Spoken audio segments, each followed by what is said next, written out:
સુરત શહેરમાં નવરાત્રિની ઉજવણી ચાલી રહી છે। આવા પાવન અવસર પર સુરતના રાંદેર ઝોન સ્થિત પ્રસિદ્ધ શ્રી ગોરાટ હનુમાનજી મંદિરના સાનિધ્યમાં શ્રી ગોરાટ હનુમાન મહિલા મંડળ દ્વારા પ્રાચીન પારંપરિક ગરબાની અનોખી પ્રસ્તુતિ કરવામાં આવી। મંડળની મહિલાઓએ પરંપરાગત વેશભૂષામાં માતાજીની આરાધના કરતા ગરબો રજૂ કર્યા। તેમની આ ભવ્ય પ્રસ્તુતિથી સમગ્ર પરિસરનું વાતાવરણ દિવ્ય અને ભાવનાત્મક બની ગયું।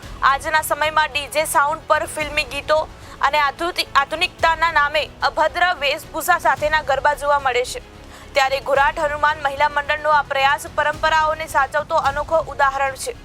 સ્થાનિક શ્રદ્ધાળુઓએ જણાવ્યું કે આવી પારંપરિક પ્રસ્તુતિઓથી માત્ર ધાર્મિક જ નહીં પરંતુ સાંસ્કૃતિક મૂલ્યો પણ જીવંત છે।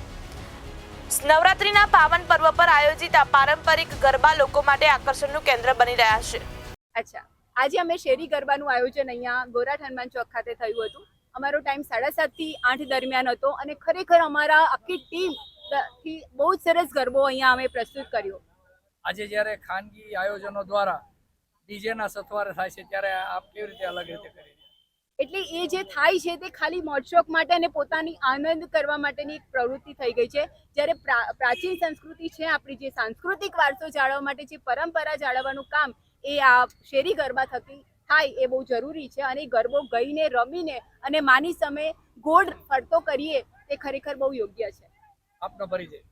મારું નામ હેતલ મહેતા, આદ્યશક્તિ કલાવૃંદના હું લીડર અને કોરિયોગ્રાફર છું। આજે અહીંયા કઈ રીતે આપ આયોજન કર્યું છે? આ આયોજન અમે શેરી ગરબા દ્વારા કર્યું છે અને એનું અમને જય અંબે દ્વારા આવેલું હતું અને અમે આ 15 દિવસથી ખૂબ અથાગ પ્રયત્ન કર્યા, જેમાં અમે સાખીનો પણ સમાવેશ કર્યો અને તેની સાથે ગરબાની પણ રજૂઆત કરી। સાક્ષાતમાં જાણે ફરી રહ્યા હોય આ બહેનો ફરતી હતી ત્યારે એવું લાગતું હતું।